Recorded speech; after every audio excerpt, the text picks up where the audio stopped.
A new Roblox Fortnite has entered the arena. It seems to be a mix of Strucid and Island Royale put together. I haven't tried it whatsoever. No XP, nothing.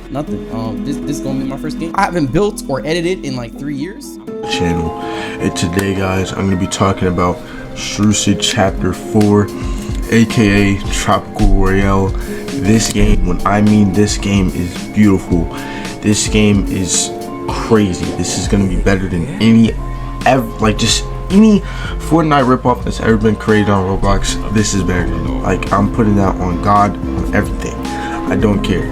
This game is going to be insane. Right off the bat, dude, this looks so good. The trees even move a little, huh? They move with the wind a little. So does the grass. I am not like having any frame rate drops or anything like that. Roblox Battle Royale games, where most of them are basically copied from Fortnite. Some succeeded and some, well, didn't. Most of them were completely taken from Fortnite assets and call it a day, but some developers actually put it in the work. In order to not get copyrighted by making a complete rip-off Fortnite game is to just don't make it obvious, put the work in the game, and make it almost entirely original. Which this brings the introduction of Tropical Royale, a game that featured the owner of Please Donate Me game. On March 31st, 2023, Quantum Studios announced their new game that goes by the name Tropical Royale, and let's rather say it got quite a lot of views. It was sorta unexpected for Quantum, but some people were rather more interested in this new Battle Royale game. Some of the popular Roblox YouTubers even tried the game. Oh my goodness! Dude, I can't, bro. I can't. I don't know what I'm doing wrong here. I need some practice, bro. This is crazy. Before the game got released, Mew and Skittles hosted a QA testers and servers boosters to join the testing for Tropical Royale on their official Discord server. But so far, only a few were able to test the game early. On November 29, 2022, exactly 8 months ago, the first Tropical Royale teaser trailer was published by the developer himself, Mew. It got over 2,000 views. And tell me about it, Tropical fans were hyped back then. And Kiffy is also one of the few YouTubers who tested the game early back then, such as consistently making Tropical Royale contents and getting featured in the Tropical Royale official Discord. As multiple leaks went around the Tropical community, players began to get curious about the release date of the game. On March 30th, Quantum officially announced the release date of Tropical Royale. Multiple people were excited and hype about the game because now the wait is finally over.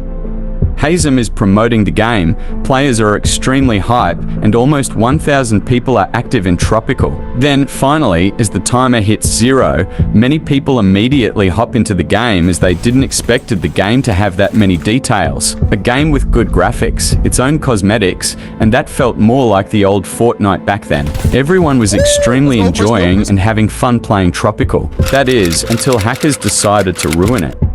Can build in this game. What the heck?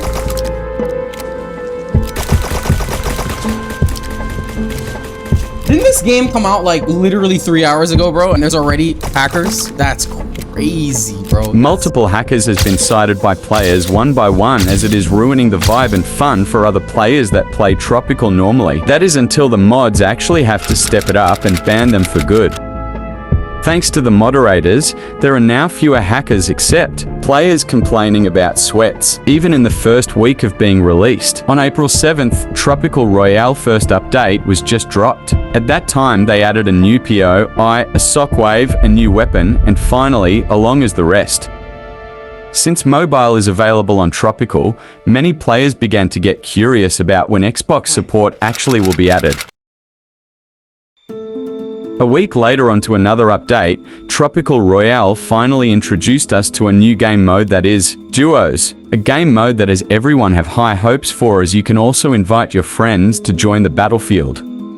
On the 26th of April, exactly 2 days from the new Tropical Royale update, they tweeted an image of a bottle with only a question marks to it. Everyone quickly noticed this and tried to guess what it was for, but as the update came, the developers still stayed quiet and remained the bottle with only a question mark. That is, until players began to find this item at the 3 different locations. On April 27th, Tropical Royale finally hit 1 million visits, and to celebrate their 1 million milestones, the developers gave free skins for players, but you have to do a certain challenge in order to obtain the skin. As updates gone by, Tropical Royale seems to be doing fine until the 17th of May. Players began to get anxious about the player count of Tropical Royale. The player count is extremely low, especially with a game that has that much hype, despite for a quaddon game. Now, the developers were aware of this, but that didn't stop them from updating the game until a week later we see a ping from Mew as he said the update got delayed till the next week before disappearing for almost 2 months without any news of Tropical Royale. Since there are only fewer people that work on the game and are trying their best to get things right, as well as keeping us up to date, which this is completely understandable. But however, there are some people that don't accept it. Some would call this game a failure or a dead game, which they're not wrong. Tropical Royale sure did fell off, especially with a game that has amazing graphics, UI, etc. But the fact that people kept spreading false information, such as saying the developers were too lazy to work on the game or saying Mew left. To be honest, they were far from lazy. They were all burned out, which is normal for Roblox developers. They have life outside of Roblox. They don't need to always consistently developing on the game, and besides, the Tropical community should accept their decisions and support them. Vetsa said they were burned out. There's a clear difference. It does not help when the community is dog-pilling them instead of supporting them in their decisions. After that, almost 2 months later, we received a major announcement about Tropical Royale. In case you guys weren't already aware, we took a small break to recover from burnout after consistently working on Tropical Royale for a very long time. Now that we're back from our break, I would like to announce some changes we plan on making to the base game and what we plan on doing in the future. They are working on various new game modes for players to enjoy, including gun game, free-for-all, team deathmatch, etc. The XP earning system will also be reworked despite getting lots of feedback from the community. The game still has its low average player count, but hopefully, this update saves Tropical Royale for once in a while.